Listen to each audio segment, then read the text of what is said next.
Quand on s'incline à la fin d'un cours de yoga, pourquoi on s'incline ? En fait, on s'incline pour mettre la tête plus basse que le cœur. C'est pour nous rappeler que le cerveau, nos compétences et nos incroyables outils qu'on a mis en place, et quelle chance nous avons, sont au service du cœur et non l'inverse. Bonjour les amis, c'est Anne Guéquière. Avant de plonger dans notre émission du jour, je voulais vous dire un immense merci du fond du cœur. Avec 85 millions d'écoutes du podcast Métamorphose depuis le début de l'aventure, c'est grâce à vous que nous avons pu inspirer tant de personnes à travers le monde, devenant ainsi le premier podcast bien-être et psy en France. Alors si vous appréciez ce moment de partage, abonnez-vous gratuitement sur votre plateforme d'écoute préférée pour ne manquer aucun nouvel épisode. Comme vous le savez, nous sélectionnons les meilleurs experts pour vous offrir des conseils concrets et inspirants au quotidien. Alors, vos encouragements en commentaire nous sont très précieux pour poursuivre cette mission et continuer de grandir ensemble. Et si cet épisode résonne en vous ou que vous pensez qu'il peut être utile à quelqu'un, n'hésitez pas à le partager. C'est parti maintenant pour un nouvel épisode de Métamorphose. Métamorphose, le podcast qui éveille la conscience. Tous les lundis et jeudis, dès 7h. Coucou les amis, vous le savez peut-être, j'adore voyager, rencontrer de nouvelles personnes et découvrir de nouveaux horizons. Mais il y a une chose qui peut vite compliquer l'expérience, arriver dans un pays étranger sans connexion, impossible de commander un taxi, de retrouver son hôtel ou même de prévenir ses proches. À ce moment-là, pourtant, tout ce que je veux, c'est juste profiter du moment et lâcher prise. C'est exactement pour cela que Seili a été créée, pour rester connectée et prête à explorer dès son arrivée sans stress ni tracas. Cette eSIM intelligente vous connecte en un clin d'œil avec une seule installation et un service client disponible 24 heures sur 24, 7 jours sur 7, et tout ça sans carte SIM locale. Alors ce que j'aime le plus, c'est qu'elle me permet de suivre ma consommation de data en temps réel, pour voyager évidemment l'esprit tranquille, et parce que prendre soin de soi, c'est aussi protéger ses données. Seili intègre un VPN pour naviguer en toute sécurité, bloquer les pubs malveillantes et même changer de localisation virtuelle. C'est aussi parfait pour accéder à ses contenus préférés, je pense évidemment au podcast Métamorphose, où que l'on soit dans le monde. Téléchargez donc l'application Seili ou rendez-vous sur seili.com/métamorphose et bénéficiez d'une remise exclusive, les amis, de 15% sur les forfaits data Seili avec le code Métamorphose. Et si l'invisible pouvait nous aider à traverser le chaos du monde ? Et si nous étions plus attentifs aux synchronicités, à nos intuitions, aux messages de la vie ? Mon invité du jour, journaliste, naturopathe, psychothérapeute et autrice engagée, nous invite à revisiter notre lien au sacré, sans dogme, pour redonner du sens à une époque en quête de repères. Dans son tout nouvel ouvrage qui sort aujourd'hui, L'invisible à la rescousse, publié aux éditions Animae, elle nous entraîne dans un voyage fascinant, mêlant histoire, pratiques ancestrales et réflexions intimes. Elle convoque des figures méconnues comme les Béguines, ces femmes mystiques et indépendantes du Moyen-Âge, et nous partage ses propres expériences. Car la quête de sens, l'intuition, la mémoire du corps et cette révolution du cœur, on le voit bien aujourd'hui avec son magnifique cœur, pourrait bien nous ouvrir la voie vers un monde plus apaisé. Alors, osons être à l'écoute pour accueillir l'invisible dans notre quotidien. Je suis ravie de te retrouver, Odile Chabriac, ce matin. Et moi dans le studio de Métamorphose, un tout petit peu fébrile. C'est ta première interview pour ce livre ? Absolument, c'est ma toute première. Alors, dans ton avant-propos, tu fais, introduction avant-propos, tu fais un constat d'impuissance face aux défis que nous lance le monde actuel. Comment tu vis ça ? Parce que ça commence un peu de cette manière-là, finalement, ce livre. Mais c'est pour ça que je l'ai écrit, en fait. Moi, il y a un peu plus d'un an, je me disais, mais comment on va traverser ? Comment je vais traverser ? En général, moi, j'écris un livre parce que c'est des questions personnelles que je me pose. Et puis je me rendais compte que ces questions, elles résonnaient chez mes amis, chez mes proches et tout ça. Et je me suis dit, mais est-ce qu'on se trompe pas ? Est-ce que, on n'est pas obligé d'y aller en force, en frontal. Donc, c'est quoi ma solution ? Oui, c'est ça. Est-ce que, d'après toi, c'est ton livre peut-être le plus intime ? Alors forcément, tu partages beaucoup de toi dans tous tes ouvrages. On pense à Âme de sorcière, évidemment, un livre best-seller. Mais celui-là va peut-être encore plus au fond des choses, de ton vécu, de tes expériences. Je me trompe ou pas ? Alors, c'est difficile pour moi de comparer mes livres. Ce sont des différentes époques de vie. Mais en revanche, comme je le dis dans le livre, j'avais plus vraiment envie d'écrire. Je trouve ça hyper coûteux d'écrire et ça m'éloigne de la vie. Et plus je vieillis, plus j'ai envie de profiter de la vie. Et donc, quitte à le faire, quitte à répondre à cette injonction intérieure que j'avais, autant le faire avec honnêteté, authenticité, autant y aller banco, quoi. Oui, parce que tu dis ce livre, c'est aussi une manière de revenir à moi, malgré tout. C'est quand même une façon de faire le point sur tout ce que tu as expérimenté, tout ce que tu penses, tout ce que tu ressens, d'une certaine manière. Oui, je fais un état des lieux intérieur et aussi des tas de choses que j'ai pu expérimenter qui peuvent être un peu mosaïques, qui n'ont pas forcément de lien les uns ou les unes avec les autres. Mais oui, je pense qu'il y a quelque chose, effectivement, où je vais le plus au cœur possible de moi. Oui. Ou en tout cas, en restant pudique, parce que l'idée, c'est pas non plus de... Non, c'est pas un journal intime. Oui, voilà, c'est ça. Tu donnes aussi beaucoup de clés et tu nous embarques, c'est-à-dire que tu parles forcément au collectif. Je pense aussi à cette grande enseignante que tu aimes beaucoup transmettre. Je pense à ton école, évidemment, de naturopathie. Tu consultes aussi en tant que naturopathe. Tu es aussi, je le disais en introduction, psychothérapeute. Donc, il y a vraiment cette idée de transmission dans tes ouvrages, évidemment. Ouais, là, j'ai envie de dire, il y a en fait, on va dire, le monde va pas bien, ou en tout cas, il nous déstabilise parce que le monde a toujours eu des hauts et des bas, et voilà. Et ben voilà, moi, j'ai plein d'outils dans ma trousse à outils. Donc, s'il y en a quelques-uns qui peuvent vous intéresser, je vous invite à les expérimenter. Mais c'est... en même temps, c'est pas un mode d'emploi. Non, c'est des pistes. Des pistes, exactement. Alors, tu commences ton ouvrage par nous raconter un miracle. J'allais dire un petit miracle, mais je ne sais pas s'il existe de petits miracles. En fait, c'est toujours des miracles. Tu es une fan du Camino, du chemin de Compostelle. D'ailleurs, c'est pas un secret, tu as acheté une maison juste à côté du chemin. Tu as accompagné combien de fois aussi sur le chemin Ah oui, j'ai accompagné plusieurs groupes sur le chemin. C'est ça. Oui, Et tu racontes ce miracle et qui dit aussi quelque chose de ta foi. Peut-être que tu vas nous parler de à quoi elle ressemble, cette foi, si tant est qu'on puisse décrire notre foi, parce que la foi, c'est quelque chose qui se vit. Tu es sur ce chemin de Compostelle et il se trouve que ce jour-là, tu n'as pas pris d'eau. Exactement. Et c'est drôle parce que ce matin, j'ai pris ma gourde et pareil, elle est vide et je me suis dit, tiens, c'est comme... Bon, sauf que ce matin, j'étais dans le métro. Mais ça m'a fait rire. Il y a un côté clin d'œil, oui. Alors, en fait, dans la partie espagnole du chemin de Saint-Jacques, du chemin français, puisqu'il y a des tas de chemins pour aller à Saint-Jacques-de-Compostelle, on traverse un désert qui s'appelle la Meseta. Et moi, je l'ai traversé, c'était fin juin, début juillet, donc il fait très, très chaud. Et on part le matin très, très tôt. On se lève, il est 3h, 3h30, et on part tout de suite pour en fait arriver à l'étape suivante avant que le soleil soit au zénith. Et donc, à 3h30 du matin, on n'a pas forcément complètement les yeux en face des trous. Tu m'étonnes. Et effectivement, un jour, j'oublie de prendre de l'eau. Et c'est une erreur majeure. On a plusieurs gourdes, quoi. On se promène, on a à peu près 3 litres d'eau sur soi. D'ailleurs, c'est lourd. Oui. Et ce jour-là, j'ai oublié.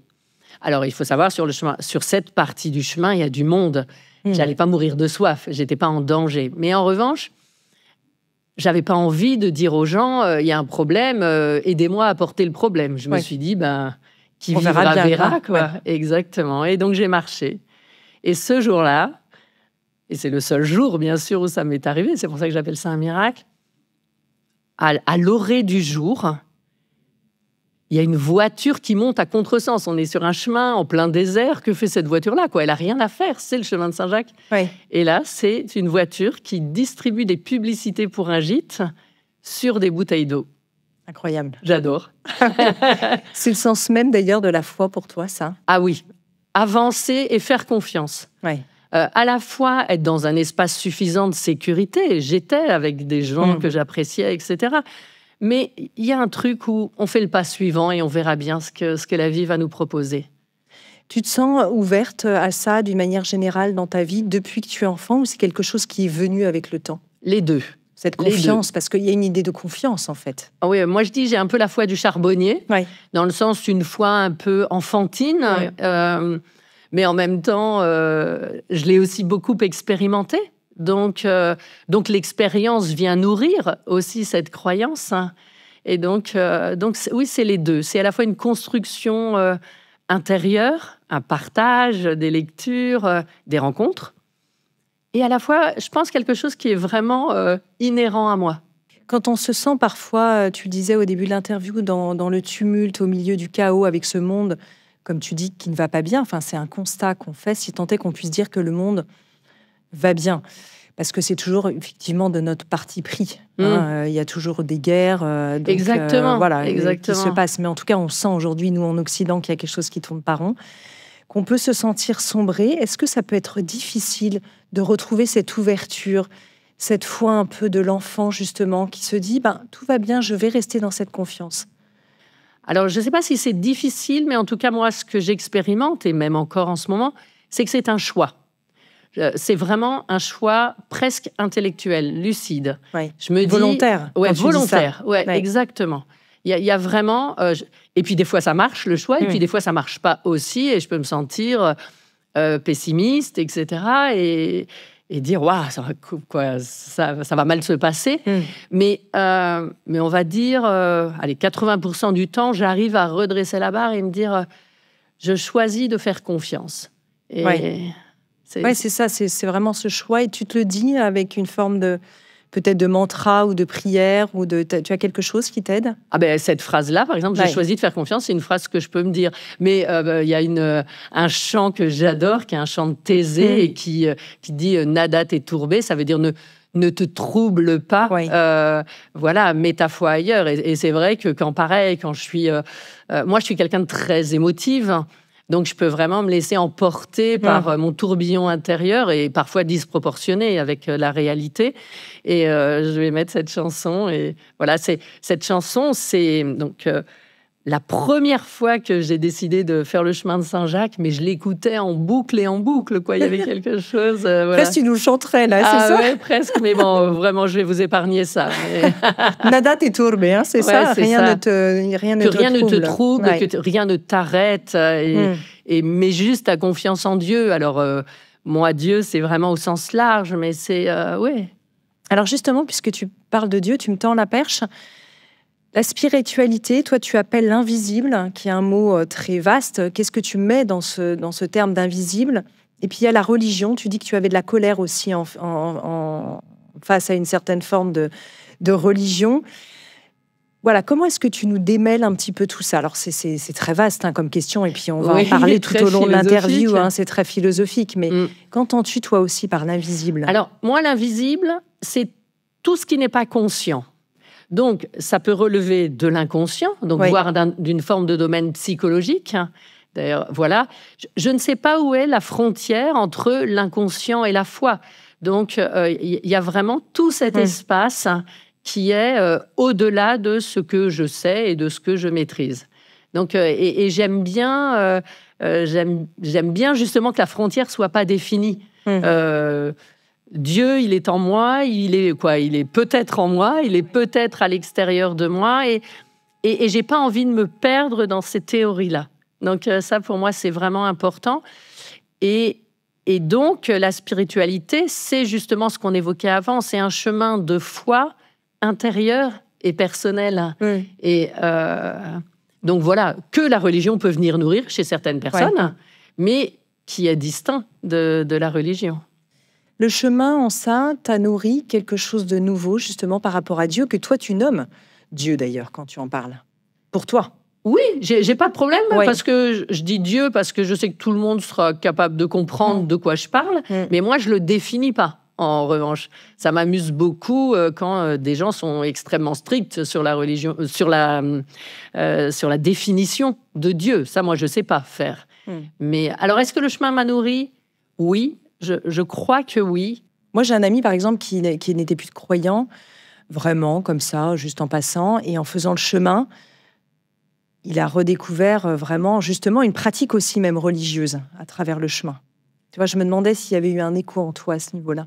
Oui, mais en même temps, ce que j'aime beaucoup dans le chemin de Saint-Jacques, c'est qu'il y a des gens de plein de foi différentes, voire des gens agnostiques, et que ça s'appelle un chemin spirituel européen. Donc voilà, la communauté européenne a beaucoup financé la restauration du chemin de Saint-Jacques. Et il y a vraiment cette dimension de faites le voyage et faites-en ce que vous voulez. Après, moi, ce que j'aime aussi, c'est que c'est un espace, ça va répondre à ta question, c'est aussi un espace où il y a tellement de gens qui sont venus là avec leur foi, avec chacun leur propre définition de la foi, que moi, ça vient me nourrir. Et on le sent, je veux dire, il y a des gens qui me disent « Est-ce que tu as fait le chemin de Stevenson ?» Non. Et alors que je vais refaire le chemin de Saint-Jacques. Pour moi, ça doit être formidable, le chemin de Stevenson, je ne dis pas de mal. C'est juste qu'il y a un espace qui est un espace sacré. C'est un chemin de pèlerinage. Et il y a un espace qui est un espace historique, touristique. Mais pour moi, ça n'a juste rien à voir. Donc, oui, ça vient nourrir un espace intérieur, ça vient le déployer. Et moi, je suis rentrée vraiment nourrie d'amour du chemin de Saint-Jacques.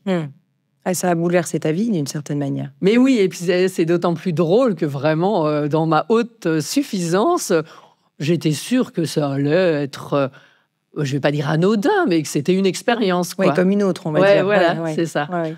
Mais non. Et j'adore, parce qu'en plus, ce que j'adore avec le chemin de Saint-Jacques, c'est que c'est contagieux. Donc, je pense qu'il y a quelque chose qui appartient à l'inconscient collectif, de notre territoire. Les gens, les jacquaires, quoi, c'était depuis le Moyen-Âge, ils allaient à Saint-Jacques, ils y allaient à pied. Au Moyen-Âge, on imagine, quoi. Ils revenaient de Saint-Jacques à pied, il n'y avait pas le train et l'avion pour les ramener. Et ils se faisaient enterrer avec leur coquille Saint-Jacques. C'était vraiment une transformation personnelle. Et puis des fois, il y en a qui n'en revenaient pas. Donc je pense qu'on a ça dans l'inconscient collectif. Et moi, je vois bien quand j'en parle, ça vient faire résonance à beaucoup de monde. Et puis tu es très athlétique, donc il y a quelque chose de la marche que tu aimes profondément. Oui, mais il faut savoir que le chemin de Saint-Jacques n'est pas une allez-y, allez-y, allez-y. Ce n'est pas une grande épreuve sportive, hormis la traversée des Pyrénées, mais qui est vraiment hyper bien organisée. Aussi la Croix de Fer en Espagne qui monte un peu. Et puis nous, on l'avait fait vraiment à fond parce qu'il y avait un orage qui menaçait. Mais non, il y a des gens qui ont 80 ans qui font le chemin de Saint-Jacques. Et je souhaite que je puisse aussi, à 80 ans, le faire encore. Oui, d'ailleurs, tu as dédié un ouvrage à ce sujet. Pourquoi est-ce qu'on recourt finalement à l'invisible ? Dans ton ouvrage, tu t'interroges dessus. Qu'est-ce qui fait qu'à un moment donné, on a besoin parfois d'avoir ce lien, malgré tout, qu'on soit justement croyant, qu'on soit agnostique, comme tu disais, voire même athée, etc., qu'on ait ce recours à l'invisible. Mais parce que l'expérience humaine n'est pas si simple que ça. Parce que des fois, on n'a pas les réponses à nos questions, parce que des fois, on a peur. Moi, il y avait quelque chose de l'ordre d'une lassitude aussi de dire, comme si tous les matins, il fallait reprendre le chemin. Mais je ne voyais pas bien où ça nous menait. D'une certaine manière, j'avais perdu ma boussole certains jours. Et l'invisible, moi, en tout cas, me permet de retrouver cette boussole. De me dire, finalement, ce que je vis, ou bien au-delà de moi, ce que l'on vit, je peux faire l'hypothèse que ça ait du sens. Et là, rien que quand je dis ça, waouh, tout d'un coup, ça ouvre un autre espace intérieur pour moi. Comment aussi la naturopathe que tu es a une vision, tu parles notamment dans ton ouvrage des 7 plans en naturopathie, peut ouvrir certains espaces par rapport à cet invisible. C'est un autre prisme encore. Oui, et nous, en naturopathie, il y a ce plan spirituel qui dit que, qui propose, c'est pas une... C'est pas un dogme, bien sûr. Oui, non, c'est pas un dogme. Que si on perd le sens de l'existence, ça va avoir un impact sur les autres plans, sur le plan émotionnel, sur le plan mental et sur le plan physique. Nous sommes vraiment un tout. Mais exactement. Et on peut vraiment... on dépend de ça, quoi. On dépend de ça. Et c'est important, tu le vois d'ailleurs dans tes consultations, comme les gens qui ont peut-être perdu justement ce lien, un certain lien à l'invisible, se mettent parfois dans des situations plus complexes au plan physique. Bien sûr. Oui. Bien sûr, comme s'ils allaient se mettre des challenges ou des choses comme ça. Non, pour moi, tout est dans tout. Donc, il y a vraiment ce plan de la spiritualité peut nous apporter une aide, mais aussi peut nous bloquer si à un moment on perd la foi, on traverse une nuit noire de l'âme. Voilà, on peut en traverser. D'ailleurs, tu dis que toi, tu penses pas que ce soit une nuit noire de l'âme que tu traverses véritablement. Non. Même si tu ressens ce chaos.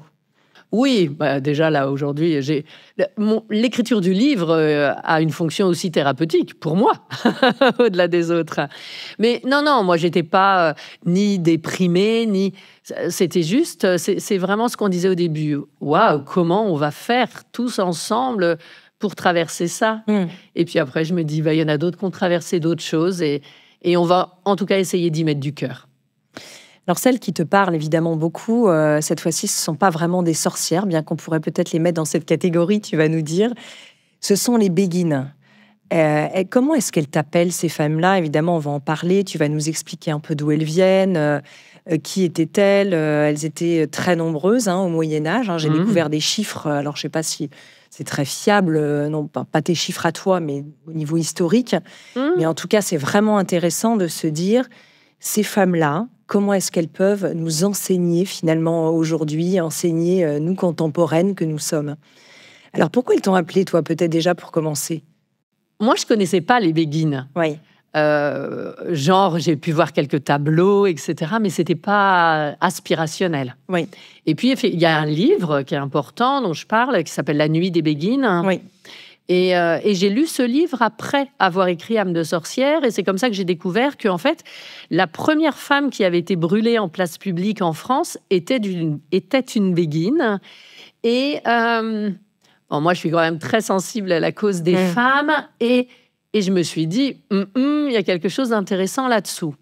Et ce livre-là montre bien déjà comment elle fonctionnait collectivement. Et donc, j'ai lu différentes choses là-dessus. Il y a différents ouvrages qui sont plus des ouvrages universitaires après. Oui. Et moi, ce qui m'a vraiment interpellée, c'était leur mode de vie. Donc, les béguines, c'était des femmes qui vivaient en communauté, mais autonomes. Donc, je vous invite, si vous avez l'occasion, à visiter le béguinage d'Amsterdam. Et je vais dans quelques jours visiter le béguinage de Bruxelles aussi.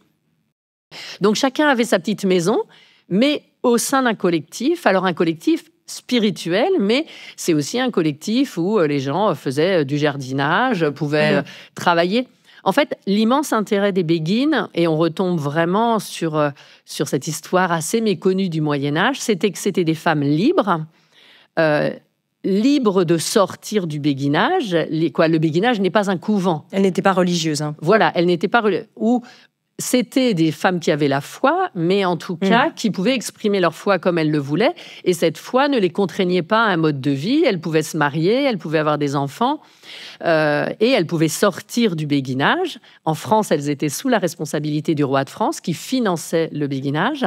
Et elles pouvaient aller travailler, donc elles avaient de l'argent. Et en fait, elles ont monté des communauté de femmes, alors à la fois autonomes économiquement, pour moi c'est un vrai sujet qui m'importe, mais aussi capables de penser spirituellement. C'était des femmes qui ont réfléchi sur les textes sacrés, qui pouvaient donner des conférences, qui pouvaient donc écrire des livres. Et c'est comme ça que cette béguine, parce qu'il y a eu l'Inquisition, donc on est quand même... ce sont des précurseurs par rapport aux sorcières. On a demandé à cette première béguine qui s'est fait brûler de se dédire, de renoncer à son livre, de renoncer à faire des conférences, et elle a refusé, et donc c'est pour ça qu'elle a été brûlée. Donc, moi, ce qui m'inspire dans tout ça, c'est à la fois la dimension collective de sororité, même si on ne parlait pas de ça à l'époque, de soutien mutuel. Il y avait vraiment cette dimension-là dans les béguinages, de prendre ensemble des décisions. Donc, on parle de petite république féministe, parce que voilà, il y avait une béguine, alors je ne vais pas dire supérieure, mais en tout cas qui dirige, en charge de... Oui. Mais en même temps, elle était élue. Et en même temps, il y avait des assemblées générales avec des discussions qui étaient prises. Donc, elles ont inventé un modèle à la fois dans le prosaïque, donc dans la gestion du quotidien, du collectif, et à la fois dans le spirituel.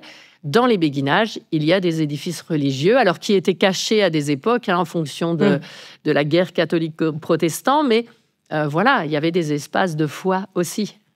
D'ailleurs, cette femme, pour nous en parler un peu plus de ses écrits, elle avait une vision du divin féminin, c'est-à-dire du lien, je crois que c'est ça que tu expliques, entre le féminin et Dieu. Il y avait quelque chose de cet ordre-là, et c'est ça qui n'a pas plu. Oh, il y a plein de choses qui n'ont pas plu. La première chose, effectivement, que c'était une femme. La seconde chose, c'est que c'était une femme qui s'adressait quelque part directement à Dieu ou aux autres croyants, mais donc sans passer par l'intermédiaire de l'Église et du clergé. La troisième chose, c'est qu'elle a refusé de plier finalement face aux injonctions de l'Inquisition. Donc en fait, elle avait tout faux pour... Et la dernière chose que j'évoque dans le livre et qui est important, même si c'est qu'ils ont écrit... Elle a écrit son livre en latin. Et non, elle a écrit ce livre, en langue verniculaire, donc en ancien français, et non en latin. Oui. Donc, tout le monde, je mets des guillemets parce que tout le monde ne savait pas lire, mais en tout cas, tout le monde pouvait avoir accès à cette parole. C'était à peu près l'inverse de ce que voulait l'Église et l'inverse de ce que voulait le roi, qui se soumettait vraiment précisément à la volonté de l'Église à cette époque-là pour des questions d'enjeux de pouvoir. Vraiment intéressant. Alors, les béguines... Combien étaient-elles à peu près en Europe à leur apogée? On a une idée, et puis c'était combien de lieux à peu près? Alors là, tu me poses une question auquel je ne saurais pas répondre, mais c'est plusieurs milliers de femmes, ça c'est certain. En fait, ce qu'il faut comprendre, c'est que les béguinages ont commencé parce que les hommes sont partis aux croisades et que les femmes se sont retrouvées seules à devoir s'organiser, gérer la vie publique, etc. Donc oui, c'est plusieurs milliers. On sait sur Paris, dans le grand béguinage, il y a eu à un moment 4000 personnes. Donc c'est, Il était dans le Marais, je crois. Oui, tout à fait. À quel endroit? Il reste un mur, en fait. Il reste juste un mur. Après, je ne saurais pas dire exactement l'endroit, mais oui, c'est Saint-Louis qui a construit le premier béguinage. Ouais, c'est fort. Pour toi, qu'est-ce qu'elles viennent nous enseigner aujourd'hui? Cette façon que tu as de les réhabiliter, qu'est-ce qu'elles peuvent nous dire? Pour moi, c'est qu'on ne trouvera pas la solution tout seul dans son coin. Pour moi, le béguinage est... Alors, oui, je peux revendiquer une croyance féministe, mais c'est à la fois, bien sûr, que c'était des femmes autonomes, ça pour moi c'est vraiment important, et qui ont décidé de leur vie, quoi. On est sur une erreur de l'histoire, ça c'est peu renouvelé, oui, exactement, l'anomalie, ça c'est peu renouvelé jusqu'à l'ère moderne, et qu'on peut encore, et on parle juste dans nos pays occidentaux, etc. Donc, il y a ça, mais il y a vraiment surtout... de s'appuyer les unes sur les autres, les uns sur les autres, pour trouver des solutions et pour expérimenter ensemble le chemin. Moi, j'ai la croyance totale que là, on va pas... Mais tant mieux, quoi. Moi, quelque part, je trouve ça très joyeux et excitant aussi, que de toute façon, on ne pourra pas s'en sortir tout seul. Ce qui est très fort, je trouve, dans leur témoignage, c'est de concilier aussi cette vie spirituelle et le collectif et l'engagement dans le monde. Elles ne sont pas en dehors du monde. Alors, les communautés croyantes ne sont jamais en dehors du monde parce qu'elles prient beaucoup pour le monde. Bien sûr. Mais là, il y a quelque chose de l'ordre du collectif qui nous enseigne énormément. Oui, elles sont dedans et dehors. Ça, moi, je trouve ça formidable, justement, cette capacité de passer d'un monde à l'autre, qu'on a... Il y a des espaces de foi maintenant, bien sûr, mais qu'on va isoler un peu du monde. Et elles ont vraiment inventé je sors pour aller bosser et je rentre et je vais réfléchir sur des textes religieux. Je trouve ça formidable. Oui.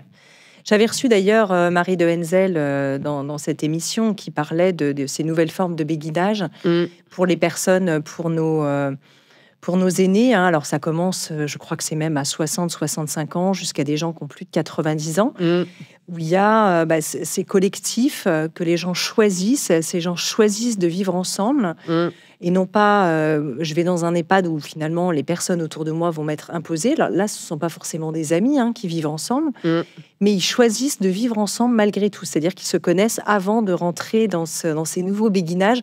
Toi, ça t'inspire parce qu'à la fin du livre, là, je suis en train de vous dévoiler des choses, ça va pas du tout. Mais bon, c'est pas un roman, donc ça va. Non, c'est clair. Attention, spoiler. Mais tu dis que tu imagines finalement un jour de vivre comme ça. Ah ben clairement. Tu vis déjà un peu comme ça parfois, par moment dans ta vie. Oui. Moi, les gens autour de moi sont très importants. Donc après, ça peut aller venir, mais c'est voilà, je me suis construit en tribu, voilà. Et moi, je dis, j'ai dédié mon année 2025 à faire famille, faire communauté, faire société. Pour moi, il y a vraiment cette dimension-là qui est fondamentale. Oui, je pense que le vieillissement est aussi... alors, j'aime pas trop le mot challenge, mais il y a quand même quelque chose comme ça, j'aime pas non plus le mot épreuve, une aventure personnelle pas si simple. Oui. Et le fait de la traverser avec d'autres personnes me semble être une solution. Et pareil, va probablement l'être, parce qu'on ne sait pas ce que la vie nous réserve collectivement, mais il est clair que mettre des ressources en commun va faire partie des solutions. Bien sûr. Pour revenir aussi en dehors des begins, même si elles en font partie, à l'invisible au sens plus large, pour des personnes qui nous écoutent et qui se disent « mais moi j'aimerais bien inviter plus l'invisible dans ma vie, mais je ne sais pas forcément comment faire, je ne sais pas forcément par quoi commencer ». Comment est-ce que tu peux un peu nous éclairer ? On voit que les rituels sont revenus en force, que voilà, il y a une ouverture aux spiritualités au sens large. Avec un risque aussi, parfois, je trouve personnellement, et tu en parles aussi dans ton ouvrage, peut-être de syncrétisme, de fourre-tout, de mélange, et en même temps, pourquoi pas, ça peut être aussi très joyeux. Comment démêler un peu tout ça ? Bonne question. J'ai pas forcément la solution.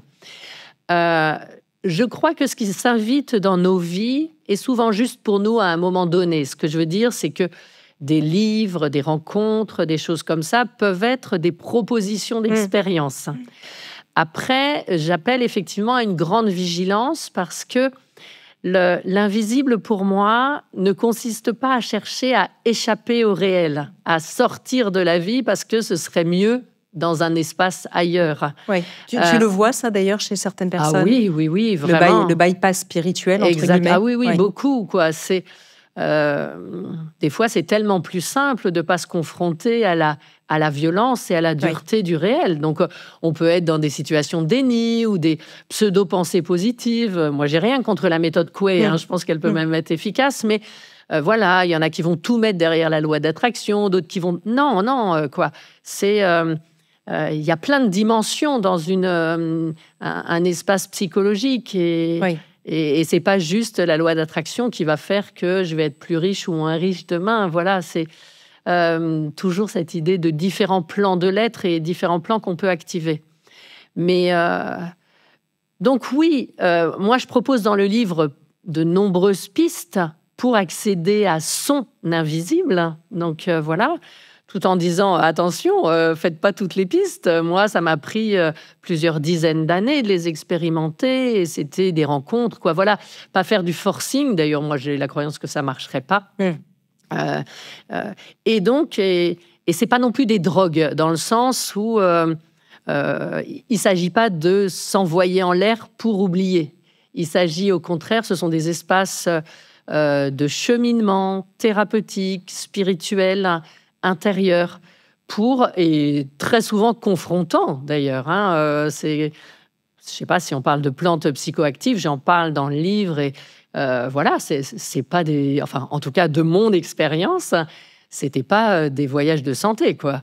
C'était... Oui, d'ailleurs, tu peux peut-être nous en parler un petit peu, mais en tout cas, ce que j'entends, c'est qu'il y a vraiment cet appel aussi au grand discernement que tu fais toujours. Ah ouais, ah non, mais c'est trop... C'est trop facile. Un discernement de qui est susceptible de prendre le pouvoir sur nous, moi, ça m'intéresse pas. Moi, j'ai pas l'intention de prendre le pouvoir sur les autres. Et je pense que l'objectif, c'est que chacun soit autonome, le plus autonome possible, même si on peut être accompagné par des maîtres ou par des guides, quoi. C'est vraiment important. Mais dans un objectif de...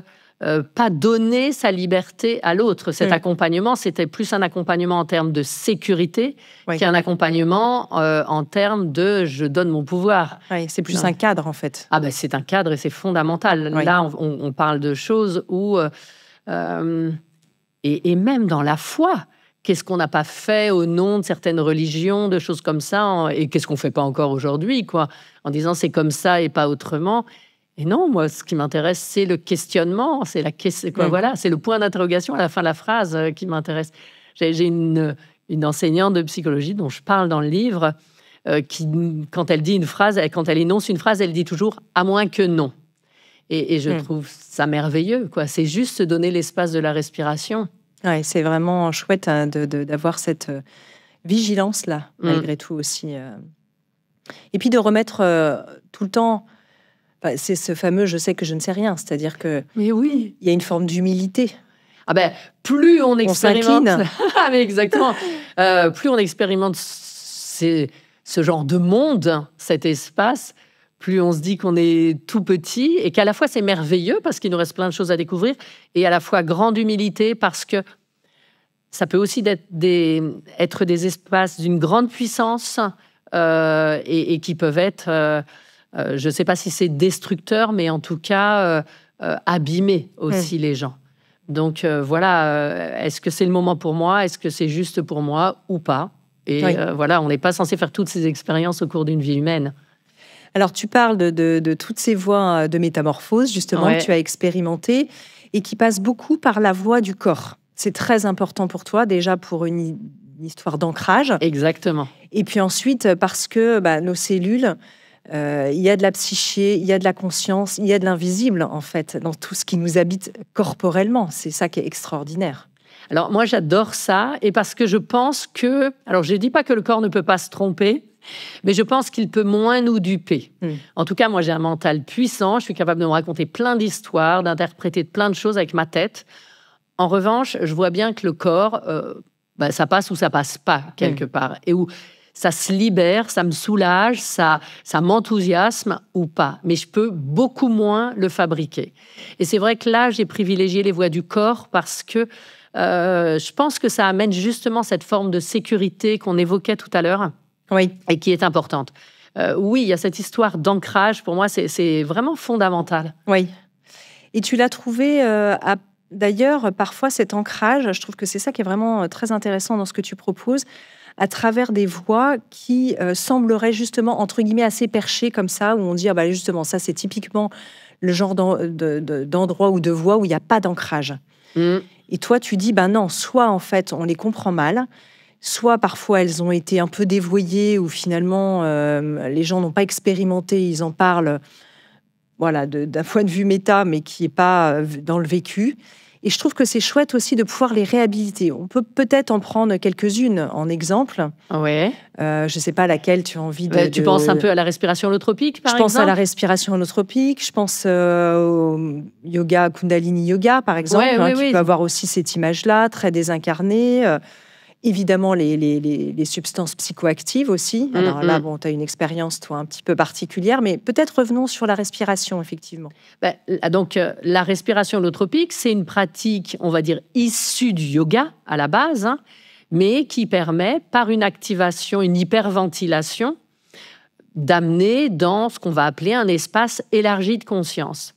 Son intérêt, c'est que, il y a très peu de contre-indications, je les donne dans le livre, il y en a quelques-unes, comme toujours.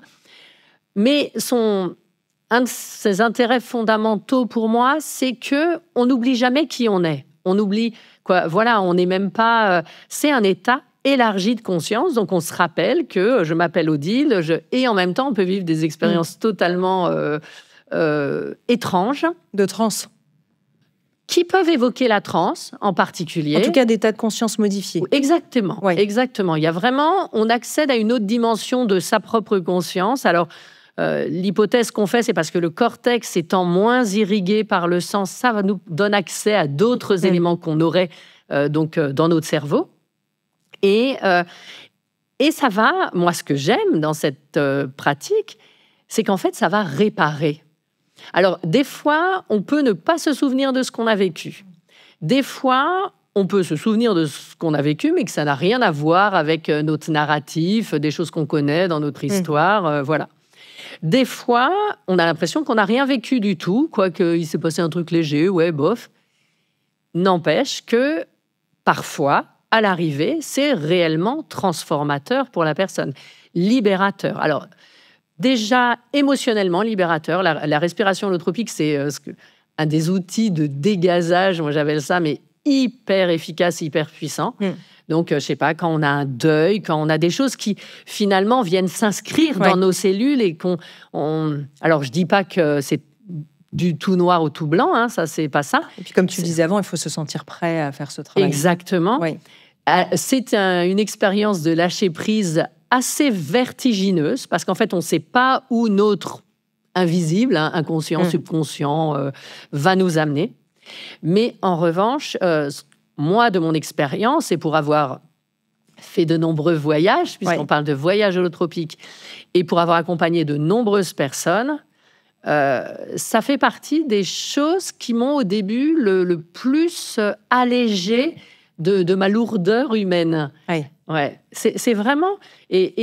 Parmi toutes tes pratiques, hein. Ah oui. Ouais. Mais enfin, bon, moi, ça fait partie d'une de mes pratiques d'entrée, on va dire, dans ce monde-là. Mais après, j'en ai refait assez régulièrement et je trouve ça beau. Je trouve ça vraiment beau. Et vraiment, en plus, danger nul, quoi. J'allais te demander, il n'y a pas de risque justement de levée de trauma ou de dissociation? Alors moi, déjà, on est accompagné en respiration holotropique par des gens dont c'est le métier. En plus, on ne fait pas ce qu'on appelle dans ce monde-là de décapsulage. C'est-à-dire qu'on ne force pas un événement à émerger. Vas-y. Il y a beaucoup plus de risques de ce que tu évoques quand on va prendre des plantes psychoactives, par exemple. Parce que là, quand on a pris l'ascenseur, on ne peut plus revenir. En respiration holotropique, il y a toujours quelqu'un qui nous dit, si c'est trop douloureux ou trop intense, tu as le droit de dire stop, on arrête tout. Donc, voilà. Et l'autre croyance profonde que j'ai, c'est que de toute façon, notre corps, à la différence de notre esprit, qui peut être plus pushy, notre corps sait jusqu'où ne pas aller trop loin. Ce qui va se révéler va être proportionnel à notre capacité à le gérer. Il y a quelque chose de plus doux dans ce que tu dis par rapport aux substances psychoactives. On ne va pas forcément passer trop de temps dessus parce que déjà, ce n'est pas une voie que tu as expérimentée très en profondeur. On en a tout à fait, vous en avez déjà parlé, oui, bien sûr. Non, tout à fait, je n'ai pas une expérience énorme par rapport à ça. Alors, on rappelle déjà que ces substances sont absolument interdites en France, oui, dans tout à fait. La plupart des pays européens. Donc, toi, tu as fait des expériences à l'étranger qui ont été d'ailleurs un peu mitigées. D'après ce que tu dis, même si tu en as retiré de grands bénéfices, mais sur le coup, comme tu disais, clairement, c'était pas une promenade de santé. Ah non, pas du tout. On va pas en dire plus. On va pas en dire plus. Alors, autre pratique corporelle que tu as pu expérimenter. Alors, tu es instructrice, ou en tout cas, tu es formée professeure de Kundalini Yoga, je crois. Tu t'es formée. Est-ce que tu vois des choses assez proches, justement, par rapport à la respiration holotropique? Est-ce que tu as trouvé ça assez complémentaire par rapport à ce que tu pratiquais déjà? Ah oui, moi, je vois, mais même entre le chemin de Saint-Jacques, la respiration holotropique, le yoga de la Kundalini, pour moi, il y a vraiment des liens entre... Ce sont des pratiques intenses, et qui se jouent beaucoup dans le corps. Donc, qui vont à la fois engager l'esprit, le mental, l'émotionnel aussi, mais en même temps, dont le corps est le vecteur. En yoga de la Kundalini, il y a bien sûr les pratiques respiratoires, il y a les chants, les mantras qui sont très importants, mais comme on peut avoir des chants qu'on va chanter sur le chemin de Saint-Jacques, comme on évoquait tout à l'heure. Et en même temps, c'est une pratique de yoga très physique, très intense. On peut garder une posture une demi-heure. Et d'ailleurs, les gens qui, au début, pratiquaient le yoga de la Kundalini, c'était des gens qui faisaient partie de services de sécurité, etc. Parce que il y avait beaucoup d'hommes au début qui pratiquaient. Assez athlétique. Oui, exactement. Ouais. Et qui... il y avait quelque chose de très intense musculairement. Et moi, j'aime ça. J'aime cette rencontre de... un engagement spirituel qui va effectivement passer par la respiration, par les chants, etc., qui vont nous amener vraiment dans une sorte de vertige et en même temps la présence du vivant. D'ailleurs, si je fais le lien entre ces deux pratiques, et si on reste sur le souffle, je vais sur la cohérence cardiaque, parce que là, je trouve ça très amusant ce que tu dis, que finalement...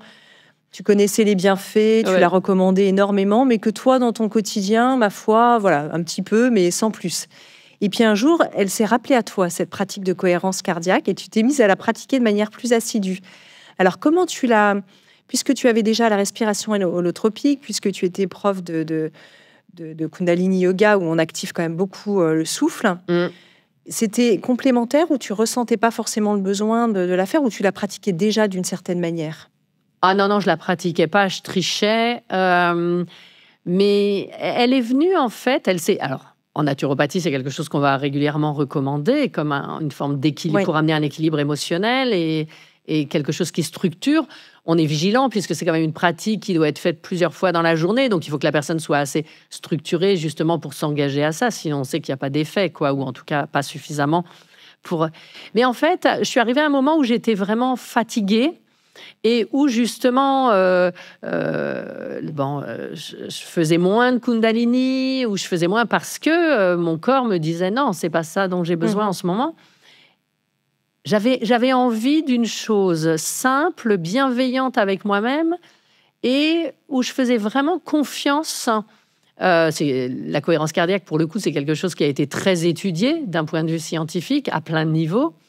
C'est aussi un moment où moi j'ai beaucoup travaillé sur le nerf vague, et à chaque fois ça me ramenait à ça. Donc je me suis dit, tiens, on va essayer de mettre un peu de douceur dans tout ça, parce que les autres pratiques peuvent avoir un côté un peu yang, on va dire quand même, où on y va, quoi. Il faut quand même sauter le pas.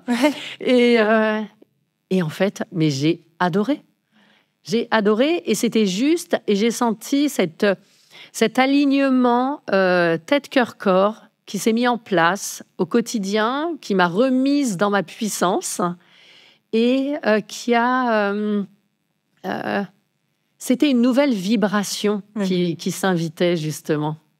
Peut-être plus... Il y avait de la douceur aussi dedans. Oui, exactement. Ouais. Quelque chose de plus doux, et que c'est pas la peine, ou ce n'était plus la peine. Hein, voilà, aussi, attention de... je ne sais pas si c'était de partir en guerre, mais en tout cas de vouloir conquérir ma transformation. Tu as exploré aussi, tu n'es pas formée, mais la danse soufie. Oui. Et là, c'est très beau. Je repense à cette phrase qui disait quand le divin n'est pas au centre, la personne tombe. Ah bah oui. C'est extraordinaire. Ah mais moi, j'ai adoré, et j'étais nulle. Hein. Je tombais. Mais en même temps, je voyais les autres aussi.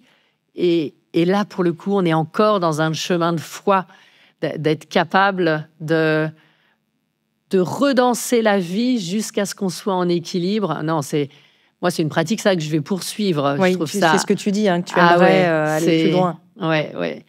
Je trouve c'est joyeux, c'est beau, et c'est la vie. Est-ce que tu as envie de nous parler peut-être de la transe, mais qui est autre chose? Parce que la transe, on peut la trouver dans des états de conscience modifiés, mais là, c'est vraiment une pratique de transe particulière dont tu parles. Alors oui, j'ai travaillé avec une femme qui s'appelle... Elle nous a formés d'ailleurs à accompagner de la transe. Je ne le fais pas, hein, je m'estime tout à fait pas assez outillée, quoi. Mais on a fait une formation avec des amis sur plus d'1 an. On a expérimenté différentes formes de transe, mais c'est quelqu'un qui est vraiment allé aux sources à la fois brésilienne et africaine de la transe, et qui maîtrise complètement à la fois. Alors, c'est très impressionnant, mais les codes musicaux qui vont faire que le corps va se mettre en transe, mais qu'on peut trouver dans des pratiques chamaniques aussi, hein, avec le tambour. Et en même temps, elle maîtrise aussi les codes thérapeutiques. Donc, elle, d'ailleurs, elle le propose dans un cadre thérapeutique à des gens qui sont accompagnés, et elle a pu même le proposer, si je ne me trompe pas, dans certaines maisons de santé, des choses comme ça. Mais là, pour moi, c'est pour le coup une des expériences les plus impressionnantes de mon existence, que j'ai vécue grâce à elle. C'est comme si, par le tambour, elle a vraiment dit à la personne qui faisait le tambour un certain langage, elle lui a demandé un certain langage, et mon corps est pas parti, non. J'ai senti la lumière qui rentrait par le chakra coronal, et j'ai été emportée par la lumière. Et là, j'ai senti ce qu'était la vie, en fait. Cette Ça me fait penser à Guy Corneau quand il parlait de la danse des cellules, des cellules qui disent derrière tout notre mental hyper. Mais je veux vivre, je veux vivre. Et moi, il y avait toutes mes cellules qui disaient waouh, on danse, c'est la fête, on quoi. rit, waouh. Ah, mais c'était inouï. Oui. Et là, voilà, sans prendre aucune substance ni rien, je suis la danse, quoi. Je danse la vie. Oui. Non, c'était. Et je pense que beaucoup de ces pratiques servent à ça, finalement, à lever cette énorme chape de tout ce qu'on croit, tout ce qu'on sait, tout ce qu'on veut, tout ce qu'on croit savoir. Et pour nous permettre, en tout cas pour me permettre, d'accéder à cette dimension de la joie de la vie, de la puissance de l'existence, et qui est infiniment plus lumineuse que tout ce que j'avais pu imaginer. D'ailleurs, puisque tu parles de Guy Corneau, on l'avait évoqué dans un autre épisode, je me souviens toutes les deux, vous avez été proches, tu l'as connu un peu tardivement, mais vous avez été très proches. Son départ a été difficile pour toi, tu le dis dans l'ouvrage. Oui, tout à fait. Qu'est-ce qu'il t'a enseigné, lui, justement, peut-être au niveau du cœur, parce que c'est un de tes chapitres, cette fameuse révolution du cœur. Est-ce qu'il t'a transmis des choses à ce niveau-là ? Alors déjà, avant de le connaître, c'est vrai que j'avais lu La guérison du cœur, et ça, il y a des livres, on se souvient du moment où on les a lus et où tout d'un coup on fait « Ah oui, ah oui, ah oui ». Alors ça, vraiment, je me souviens de ce truc-là en disant « Waouh, c'est la voix, quoi ». Tout comme hors antenne, on parlait du livre de Marianne Williamson, Un retour à l'amour, en parlant du cœur. Exactement. Oui, voilà, c'est des chemins sur voilà, les cailloux sur ce chemin de petits poussets que j'essaye de faire. Après, ce que m'a apporté Guy, alors une chose qui est aussi de prendre conscience que les thérapeutes sont faillibles. Moi, j'ai souvenir de dîners qu'on a fait avec lui et plusieurs de ses amis proches, et où quand ils racontaient leur vie, je me disais, mais mon Dieu, si nos patients nous entendaient, ça serait un gag, quoi. Mais c'est très joyeux aussi de sortir de l'idéal de perfection, de tout ça. Et puis, c'est vraiment ce qu'on vient de dire aussi, une quête. J'adore le mot quête, quoi. Moi, une de mes chansons préférées, c'est La quête de Brel. Et une quête où on continue, où on avance, D'ailleurs, il m'avait envoyé des messages sur le chemin de Saint-Jacques, et après le chemin de Saint-Jacques, puisque moi, je l'ai fait en 2015, la première fois, et au moment des attentats, et il m'avait dit, mais Odile, c'est tous les jours qu'on reprend le chemin. Et voilà, il y a ça, il y a qu'on n'arrive jamais au bout, quoi. Cette relation avec le cœur, comment est-ce que tu l'appréhendes, justement ? Quelles pratiques, peut-être, t'ont marqué dans cette relation ? On parle toujours de revenir dans le cœur, de redescendre dans le cœur, et puis finalement, parfois, on ne sait pas trop ce que ça veut dire, concrètement. Alors, en pratique, c'est vrai que moi, ce qui m'aide le plus, c'est la cohérence cardiaque. Oui. Ce que j'aime dans le cœur, c'est qu'on est dans une dimension à la fois fonctionnelle, émotionnelle et spirituelle. Et c'est comme si c'était un mémo. Ça me rappelle à moi-même. Quand je me connecte à mon cœur, j'ai juste envie d'être là, quoi. Il y a quelque chose de l'ordre de la célébration. Et ça me fait toujours penser à quand on s'incline à la fin d'un cours de yoga. Pourquoi on s'incline ? En fait, on s'incline pour mettre la tête plus basse que le cœur. C'est pour nous rappeler que le cerveau, nos compétences et nos incroyables outils qu'on a mis en place, et quelle chance nous avons, sont au service du cœur et non l'inverse. Et moi, ça, voilà, j'ai toujours envie de dire OK. Enfin, j'ai toujours parfois envie de dire OK, je m'incline. Et puis des fois, je me rebelle parce que ça ne me va pas. Bien sûr. Comment mettre cet amour, justement, universel au centre ? Tu as cette phrase que tu avais tout le temps, que j'essaye de retrouver, mais tu vas nous la dire. Quand tu es... il n'y a rien à réparer, il n'y a qu'à aimer. C'était un peu ton mantra de retour de Saint-Jacques, de Compostelle. Ah oui, je suis rentrée débordante d'amour. Et oui, et je disais à tout le monde, mais en fait, il n'y a rien à réparer.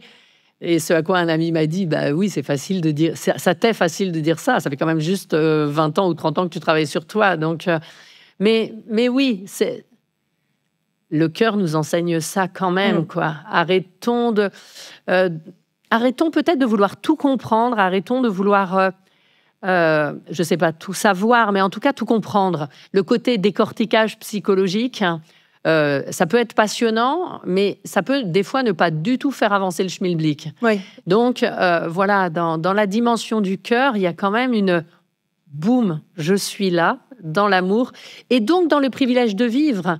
Et c'est là aussi la réponse à ma quête que j'avais au début, de dire mais comment je fais pour survivre à toutes ces choses sombres qui se profilent à l'horizon ou qui sont là. Mais c'est de dire, mais c'est juste vivre quoi et aimer dans la totalité. C'est Saint Augustin qui nous dit « aime et fais ce que tu veux ». Ouais. Encore faut-il pouvoir ressentir cet accès justement à l'amour. Peut-être que, je ne sais pas, vous qui nous écoutez, est-ce qu'il y a des moments où vous dites, ou même parfois pour certaines personnes, des très longues tranches de vie, ils se disent, j'aimerais aimer et je ne sais plus comment aimer, en fait. Comment ressentir, là, cet élan de vie dont tu parles. Prendre son bâton de pèlerin et y aller. Sur le Camino. Oui, moi, c'est ce que je dis à mes enfants. Je dis, si un jour je suis plus là et que... Enfin, un jour, je ne serai plus là, mais... en tout cas, si vous êtes confronté à quelque chose de l'ordre d'un chaos intérieur... parce que... Dans le chemin de Saint-Jacques, mais je vous dis, dans des tas d'autres voies, ça peut être faire un séjour dans un monastère, ça peut être... on renonce à plein de choses de l'ordre de l'artifice du monde. Oui. Et en renonçant à ça, on s'allège et ça nous permet d'accéder à cette dimension du cœur. À plein de niveaux, parce que le cœur, il se rappelle aussi à nous, juste dans l'effort, dans la rencontre avec les autres. Il y a quand même... toute cette dimension collective qu'on a évoquée, qui vient aussi nous chercher par rapport au cœur, et puis dans une vérité personnelle, qui est de dire, mais si l'amour était à ma place, qu'est-ce qu'il ferait ? Oui. Une phrase que je dis vraiment souvent, qui me guide énormément. Donc merci de me la rappeler en retour là aujourd'hui. Là, c'est fabuleux. Peut-être en guise de conclusion, on approche de la fin de cette émission. Cet invisible, ce lien avec cet invisible, comment justement il peut s'incarner dans une forme de sagesse du quotidien. Tu as dit quelque chose de très intéressant à l'instant, qui était notre rapport à nos illusions. Peut-être que de se dépouiller de ça, et c'est là encore, si on reboucle avec les béguines, c'est là peut-être où elle nous enseigne quelque chose. Oui. Pour moi, il y a quelque chose de très artificiel dans le monde tel qu'on le vit maintenant. Mais qui est quelque chose de l'ordre de la réparation. C'est une illusion de réparation. Donc, si j'achète telle chose, si je pars plus en vacances, si, je serai plus heureuse. Et c'est quelque chose qu'on nous vend, c'est quelque chose qu'on cherche à nous faire croire. Voilà, c'est aussi une stratégie collective. Et se dire, au contraire, non, si je renonce à toutes ces pseudo-solutions, si je vais dans cette dimension du cœur, quel est le chemin qui s'ouvre devant moi et que je me propose ? D'ailleurs, tu parles du jeûne. Évidemment, il y a plein de pratiques dont on n'a pas parlé et dont tu parles. Tu parles notamment du jeûne, qui peut être aussi de faire cette expérience. Alors, moi, je suis comme toi, quand je pars jeûner, je le fais de manière encadrée parce que je trouve que c'est vraiment important d'être toujours dans cet espace de sécurité dont on a parlé tout à l'heure. Ouais. Surtout quand on part pour un jeûne long, potentiellement. Après, si on jeûne 24 heures chez soi, c'est tout à fait différent. Mais c'est aussi de se dire, quand je n'ai pas cette addiction, cette appétence continuelle à la nourriture, où je ne réfléchis même plus, c'est devenu un automatisme, qu'est-ce qui se passe ? Exactement. Parce qu'en fait, il y a plein de choses qui nous font béquille dans notre monde, et c'est normal aussi, comme je disais, vivre, c'est pas si simple. Donc, on va utiliser des tas de choses pour nous anesthésier. Ça peut être la nourriture, ça peut être toutes les drogues, inclus le tabac, l'alcool, ça peut être la consommation. Et quand finalement on allège tout ça, je dis pas qu'il s'agit d'y renoncer, et l'objectif n'est pas forcément ça, qu'est-ce qui reste ? Et alors, ça peut tanguer un peu, parce que oui, c'est pas si simple, vu qu'on a besoin de ces béquilles, quand on les enlève, ça peut être compliqué. Mais on arrive à quelque chose, dans un espace que je trouve hyper sécurisant. Parce qu'on se rend compte, qu'on a la capacité de la transformation, le pouvoir de l'amour, le pouvoir de la rencontre, et que finalement, en tout cas selon moi, c'est ça qui fait sens dans l'existence. C'est une très belle conclusion, Odile. Merci infiniment. Je reconnais aussi la synthétique journaliste qui parle là. Merci à toi. Merci beaucoup en tout cas d'être revenu faire un tour au micro de Métamorphose là, pour nous enseigner sur ce merveilleux livre, L'invisible à la rescousse, j'en rappelle le titre, qui vient tout juste aujourd'hui d'être publié aux éditions Animae. Et puis, si cet épisode vous a parlé, on aimerait bien, peut-être avec Odile, lire aussi vos témoignages. Comment l'invisible vous parle? Quel est votre rapport à l'invisible? On n'a pas parlé des synchronicités, on a parlé des miracles de la vie. Les béguines, est-ce que c'est des femmes que vous connaissiez un petit peu? Est-ce que ça vous parle? Voilà, on est ravis de vous lire, que ce soit sur l'Instagram de Métamorphose, sur notre chaîne YouTube Métamorphose Podcast, sur les réseaux d'Odile. Évidemment, en tout cas, merci infiniment d'être venue nous parler de ça aujourd'hui, puis à très bientôt. Merci beaucoup, Anne. Oui, merci. Si vous avez aimé ce podcast, n'hésitez pas à lui donner 5 étoiles sur Apple Podcast et surtout abonnez-vous pour ne manquer aucun épisode. Découvrez mes invités en avant-première sur Instagram à l'adresse Métamorphose Podcast et abonnez-vous aussi gratuitement dès maintenant à la newsletter Métamorphose pour être au courant de nos conférences, ateliers et de nos dernières actualités. Pour ça, rendez-vous sur notre nouveau site www.métamorphosepodcast.com. Métamorphose, le podcast qui éveille la conscience. Tous les lundis et jeudis dès 7h.